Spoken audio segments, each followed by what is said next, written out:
Hello बच्चों, चलिए प्रश्नों को देखते हैं। हमारा प्रश्न है, कौन सी जोड़ी के दोनों रोग विषाणुओं के आक्रमण से होते हैं। पहला विकल्प है टिटनेस एवं टाइफाइड, दूसरा विकल्प है उपदंस एवं एड्स, तीसरा विकल्प है खसरा तथा रेबीज, चौथा विकल्प है काली खांसी तथा निद्रा रोग। तो बच्चों, सबसे पहले हम लोग अपने प्रश्न की मुख्य अवधारणा देखते हैं।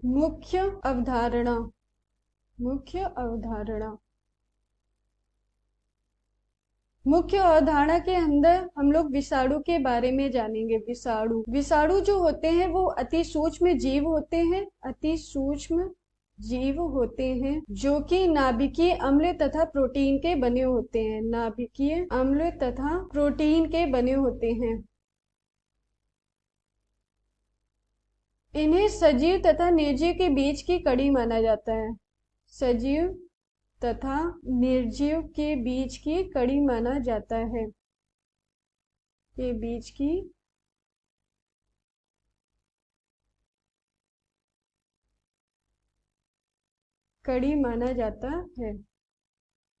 क्योंकि ये जब सजीव कोशिकाओं के अंदर रहते हैं तब ये सक्रिय रूप से पाए जाते हैं, लेकिन जब ये सजीव कोशिकाओं के बाहर होते हैं तब ये निष्क्रिय रूप से पाए जाते हैं। ये सजीव कोशिकाओं के अंदर वृद्धि करते हैं।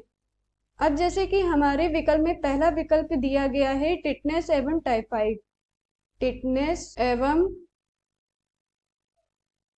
टाइफाइड, ये दोनों ही रोग जीवाणुओं के द्वारा होते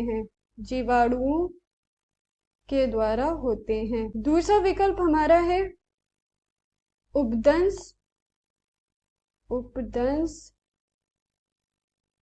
एवं एड्स।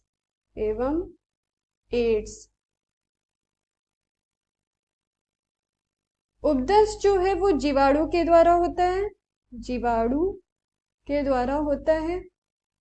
एड्स विषाणु के द्वारा होता है। तीसरा विकल्प हमारा है खसरा तथा रेबीज,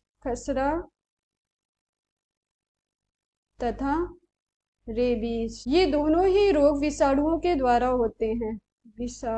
द्वारा होते हैं। चौथा विकल्प है काली खांसी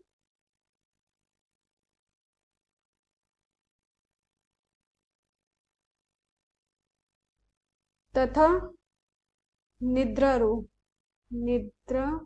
काली खांसी जीवाणु के द्वारा होती है। निद्रा रोग प्रोटोजोआ के द्वारा होता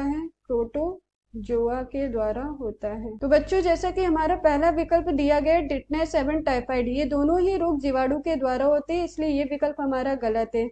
दूसरा विकल्प है उपदंस एवं एड्स। उपदंस हमारा जीवाणु के द्वारा होता है, लेकिन एड्स हमारा विषाणु के द्वारा होता है, इसलिए ये विकल्प भी हमारा गलत है।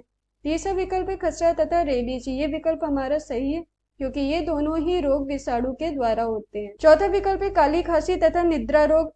काली खांसी हमारी जीवाणु के द्वारा होती है, लेकिन निद्रा रोग हमारा प्रोटोजोआ के द्वारा होता है, इसलिए ये विकल्प भी हमारा गलत है। तो बच्चों, हमारा तीसरा विकल्प बिल्कुल सही है क्योंकि ये दोनों ही रोग हमारा विषाणु के द्वारा होता है।